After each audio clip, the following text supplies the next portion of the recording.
Romeo, Romeo, wherefore art thou Romeo? That phrase is famous. It's been immortalised, hasn't it, in Western culture?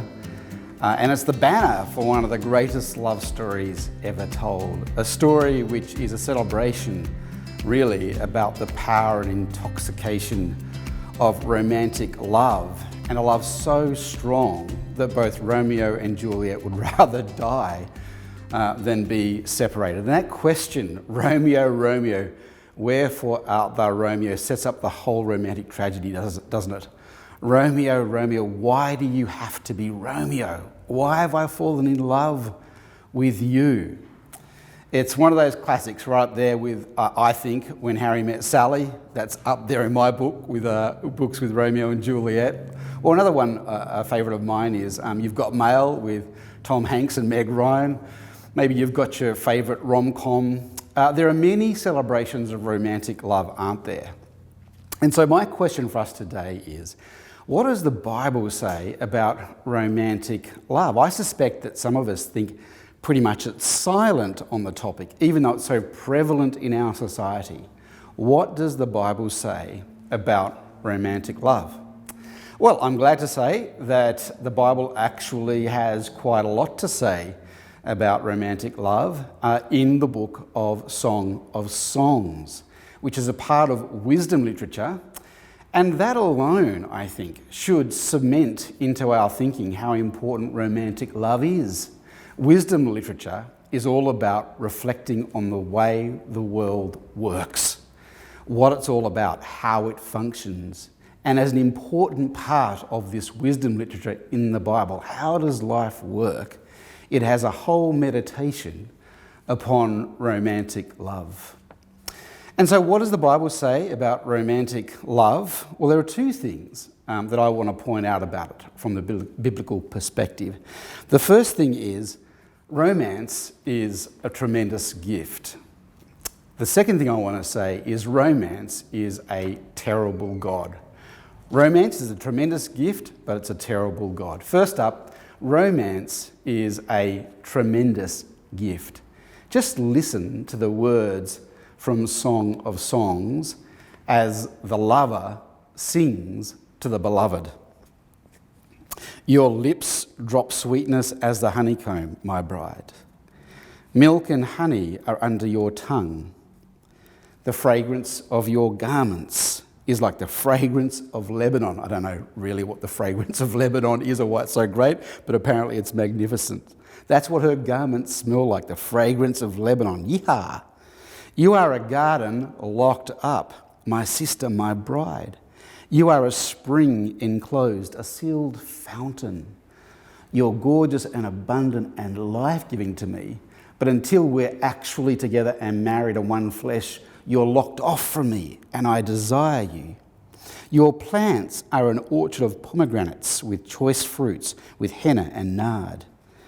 And so in the book of Song of Songs, you see these two lovers, and it's a story actually about a partly forbidden love. They're both presented as people who love each other but are from the wrong side of the tracks to one another. Their union is not ordinarily blessed, but they hunger and thirst for each other. And so here is one of the lines that encapsulates the whole book in the Song of Songs. Place me like a seal over your heart, like a seal on your arm. For love is as strong as death. Its jealousy, unyielding as the grave. That's what he's singing to his beloved. There is a love that is as strong as death. It's insatiable. And that's what I'm experiencing. That's what we're experiencing together. So what do we learn about romance from the Bible and from the Song of Songs? Well, one of the really important things that we learn is that it's a pinnacle human experience. There's a lot of garden imagery in the book of Song of Songs, and people have rightly observed that there's this Eden theme throughout. It's harking back to the garden, and it's talking about this ideal peak experience, pinnacle experience of love, which is so pure, so undefiled, so glorious that it really belongs in the Garden of Eden. And it's riffing on, it's exploring or fleshing out what it means for the man and woman in Genesis chapter 1 and 2 to be one flesh. One thing that's really clear from Genesis 1 and 2 is that man and woman are one flesh in that they're co-regents, right? They're co-regents. That is, they're put together to rule over creation under God. It's really front and centre there in the first 2 chapters.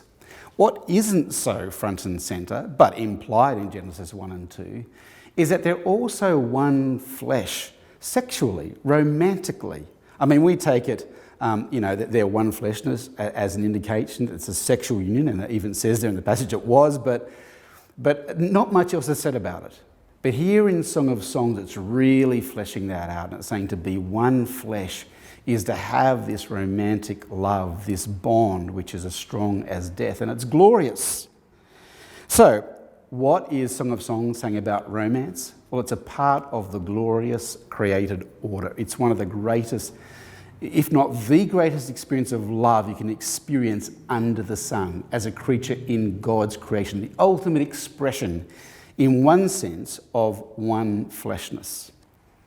And so the first thing I want to say about romance is that we can pursue and celebrate romance.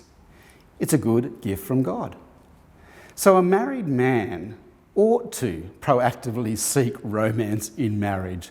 That's a part of that relationship. A woman ought to pursue romance in a married relationship. It's a part of what their relationship is about.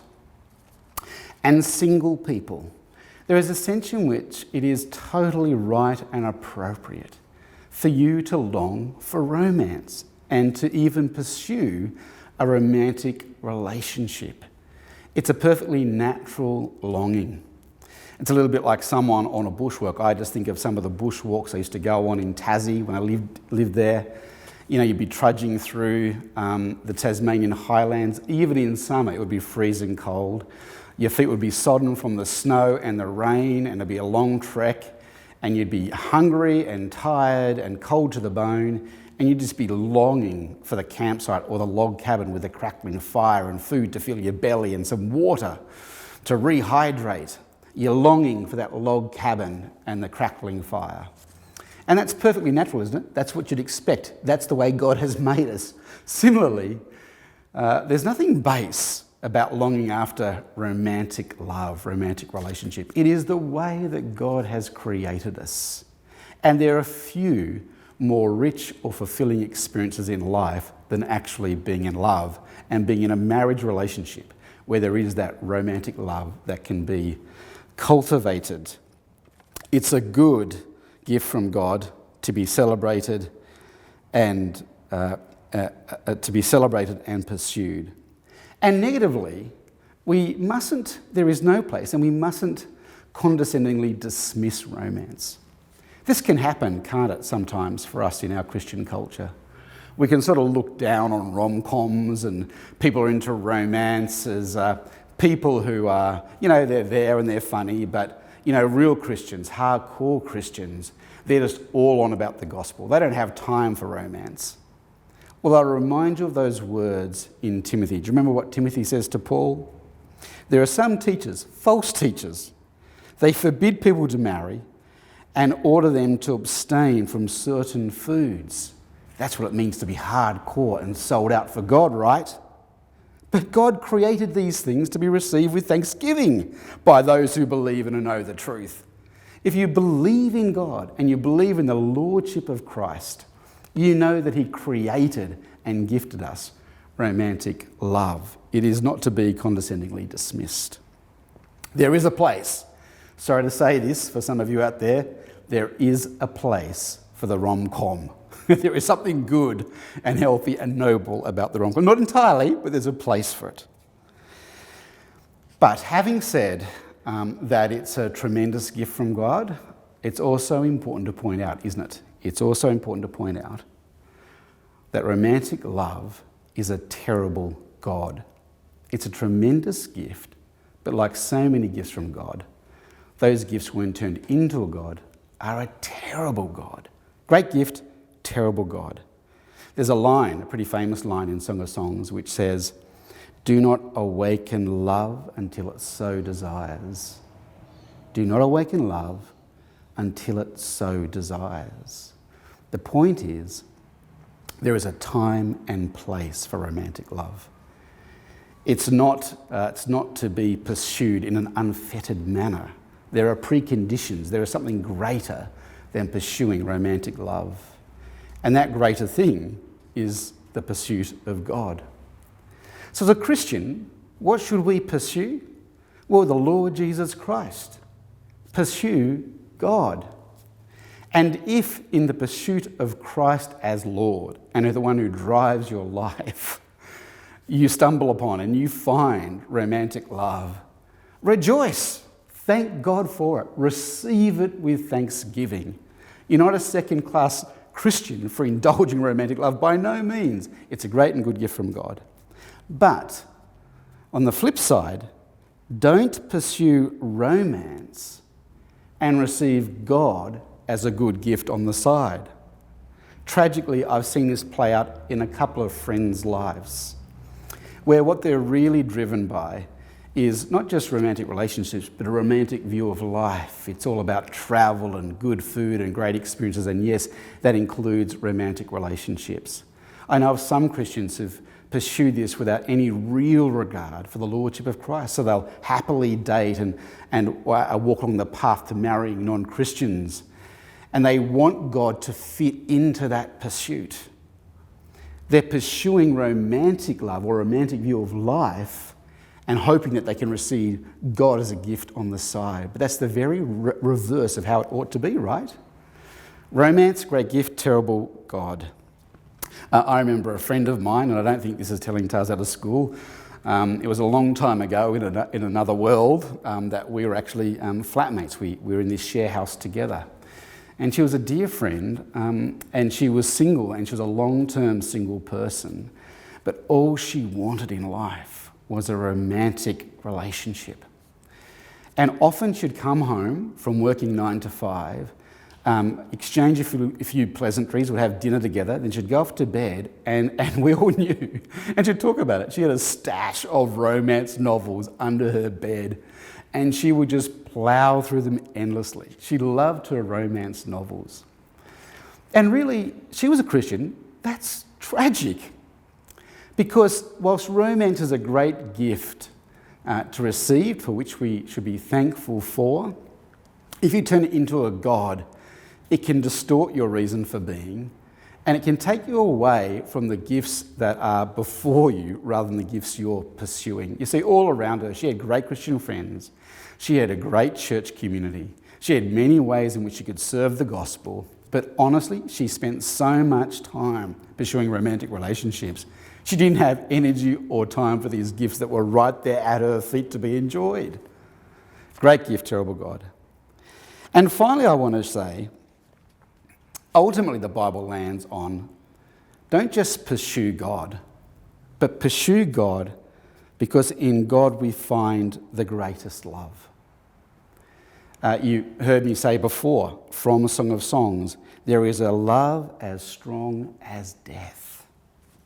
Now, Song of Songs is not meant to be read allegorically as a story about God and Israel or Christ and the church. It's just about love and how glorious it is. But as we read about love, we can't help but think, can we, about Christ's love for the church, and indeed Christ's love for his bride, the church.